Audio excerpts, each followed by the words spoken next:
First of all நான் உங்களுக்கு ரொம்ப தேங்க் பண்ணணும். இந்த கொரோனா டைமில் எஃபெக்ட் ஆனது ஏர்லைன்ஸும் ஹோட்டல்ஸும் அண்ட் ரெஸ்டாரண்ட்ஸ் தான். நீங்கள் அந்த பேங்க்கில் அந்த ஸ்கீம் இமீடியட்டாக கொண்டு வரலன்னா நம்ம ஹோட்டல்ஸும் போயிருக்கும், ரெஸ்டாரண்ட்டும் போயிருக்கும், we lost our tourism also. இப்போ எங்களுக்கு இஷ்யூஸ் வந்து ரெண்டு இஷ்யூஸ் தான் madam.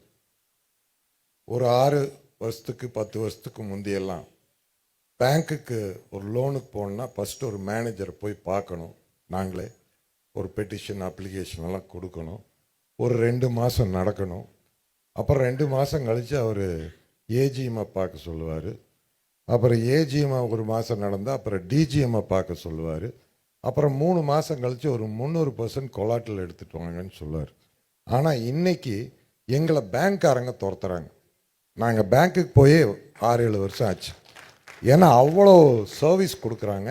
Really I am appreciating the bank people. We get fantastic service today from the bank. Funds are available. எங்களுக்கு ஒரே ஒரு இஷ்யூ தான் மேடம். அது உங்கள் பக்கத்தில் இருக்கிற எம்எல்ஏ எங்களுடைய ரெகுலர் அன்னபூர்ணா கஸ்டமர். வர்றப்பெல்லாம் சண்டை போடுறாங்க அந்த அம்மா கடையில். ஏன்னா எங்களுக்கு நீங்கள் ஸ்வீட்டுக்கு 5% வச்சுருக்கீங்க ஜிஎஸ்டி, இன்புட் கொடுக்குறீங்க. ஃபுட்டுக்கு 5% வச்சுருக்கீங்க, இன்புட் கிடையாது. இந்த காரத்துக்கு 12% வச்சுருக்கீங்க. அடுத்தது பேக்கரியில் பார்த்தீங்கன்னா ப்ரெட்டும் பன்னும் விட்டுட்டீங்க. மீதி எல்லாத்துக்கும் அப் டு 28% வச்சுருக்கீங்க. இந்த அம்மா வர வேண்டியது ஜிலேபி சாப்பிட வேண்டியது, அடுத்தது காஃபி கொடுக்கணும், காரம் வேணுங்கிறது. காரத்துக்கு 12ன்னு சொன்னால் உடனே சண்டைக்கு வர்றது. இது டெய்லி எங்களுக்கு நடக்குது பிரச்சனை. ஒரே பில்லில் ஒரு ஃபேமிலிக்கு டிஃப்ரெண்ட்டாக ஜிஎஸ்டி போட்டு கொடுக்கறது கஷ்டமாக இருக்குது. ஒரு பன்னுக்கு ஜிஎஸ்டி கிடையாது. பன்னுக்குள்ளே ஒரு க்ரீம் வச்சுட்டா அதுக்கு 18% ஆயிடுது. கஸ்டமர் என்ன சொல்கிறாரு, நீ க்ரீமையும் ஜாமையும் கொண்டா நானே வச்சுக்கிறேங்க. கடை நடத்த முடியல மேடம். அதனால் ஒன்றா எல்லாத்துக்கும் ஒரே மாதிரி ஜாஸ்தி பண்ணிடுங்க. இல்லைண்ணா இன்னொன்று, இதே அம்மா வந்து உங்கள் எம்எல்ஏ அம்மா தான் இதெல்லாம் பண்ணுறதுங்க. அவங்க எங்கள் தொகுதியில் இருக்காங்க. கடையில் வந்துட்டு வடநாட்டில் அதிகம் ஸ்வீட்டு சாப்பிட்றாங்க, அதனால தான் அம்மா இங்கே அதுக்கு 5% காரத்துக்கு 12 பண்ணிட்டாங்கங்கிறாங்க. நான் சொன்னேன் இல்லைங்க, அப்படியெல்லாம் இல்லை. தமிழ்நாட்டில் ஸ்வீட்டு, காரம், காஃபி அப்படி தான் போகும். அதனால் தயவு செஞ்சு அதை கொஞ்சம் கன்சிடர் பண்ணுங்க மேடம். ஸ்டேட் வாரிய டாக்ஸ் போடுறது இல்லைங்க. இல்லைங்க மேடம், இந்தியாவுக்கு பூரா சேர்த்து நீங்கள் ஏற்றி விட்டாலும் சந்தோஷம். சார் ஒரே மாதிரியே பண்ணுங்க, தனித்தனியாக வைக்காதீங்க. ஏன்னா வீடு ஒரு ஃபேமிலி வந்து கம்ப்யூட்டரை திணறது மேடம் பில் போடுறது. அதுவும் அந்த ஜிஎஸ்டி ஆஃபீஸருக்கு இன்புட் கிரெடிட் எடுக்கிறப்போ ஒரே கிச்சனில் தான் எல்லாம் பண்ணுறாங்க.